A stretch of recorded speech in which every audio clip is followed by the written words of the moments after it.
हे अनिल। हाँ हमनी के 3 गोले बच के रहे के बा।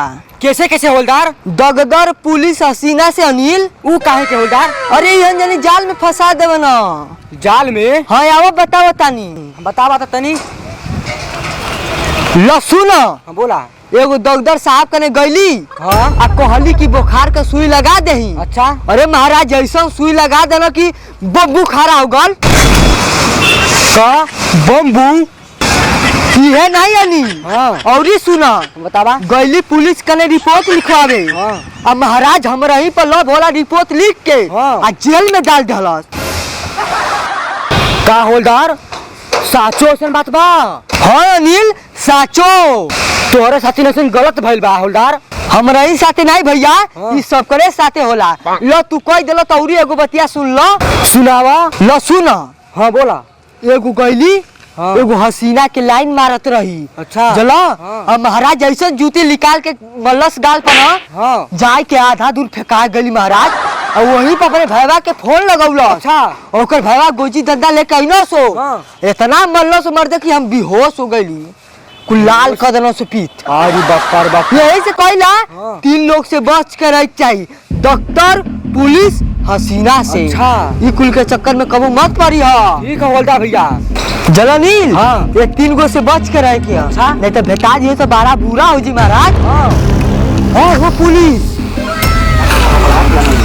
कार्य अपराधी तुम पागल खाना में भाग कर इधर क्या कर रहे हो? अनिल भाग पुलिस। भाग भाई। रुक अपराधी।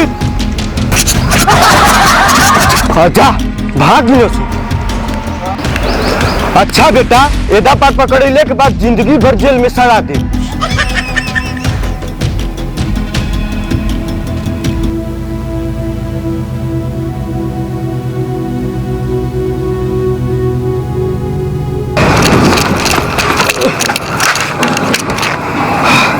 बहुत थक गई जानील। भगवान बचाए तीनों से दगदर पुलिस हसीनों से। भगवान बचाए तीनों से दगदर पुलिस हसीनों से। चला नहीं आ जाए तो चल चल चल।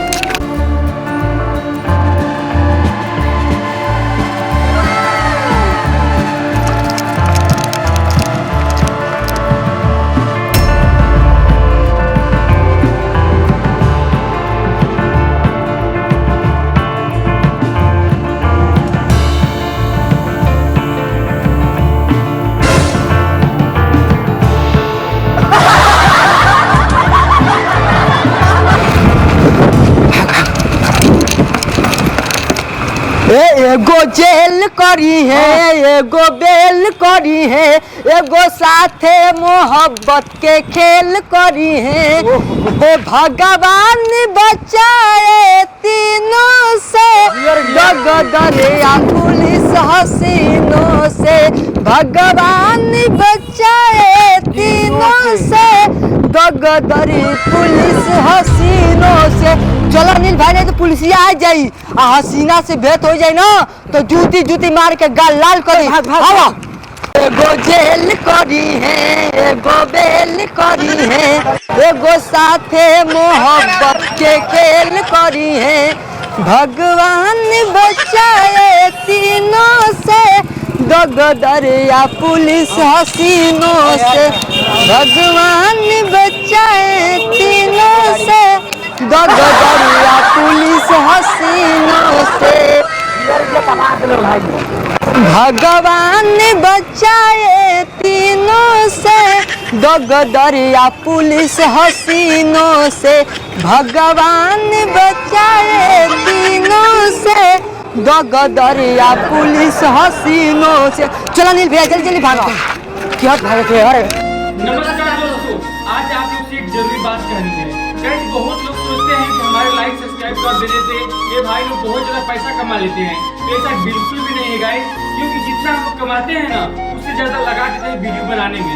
गाइस हम लोग का मकसद सिर्फ पैसा कमाना नहीं है। पैसा कमाना होता तो पैसा कमाने का बहुत सारा जरिया है। हम लोग चाहे तो कहीं से भी पैसा कमा सकते हैं, बट गाइस हम लोग चाहते हैं कि आप सभी लोगों को हंसाएं, हम लोग चाहते हैं कि आप सभी लोगों को मजा आए, तो इसीलिए हम लोग वीडियो बनाते हैं। गाइस हमारी वीडियो को लाइक कीजिए, सब्सक्राइब कीजिए बेझिझक। ये मत सोचिए कि भाई लोग बहुत ज्यादा पैसा कमा रहे हैं, नहीं गाइस, पैसा कमाना होता तो बहुत सारा मार्केट में जरिया है पैसा कमाने का, लेकिन हम लोग का मकसद होता है आप सभी लोगों को हंसाना और हम लोग को मजा आता है वीडियो बनाने में, बस यही कारण है। और भाई लोग हम लोग पढ़ाई, आप लोग जानते हैं कि ये लोग बस लोकल का वीडियो बनाते नहीं, हम लोग पढ़ाई भी करते हैं, हम लोग स्टूडेंट हैं। और भाई लोग आप लोग को कुछ समझाना क्या है, आप लोग तो खुद ही समझा रहे हैं।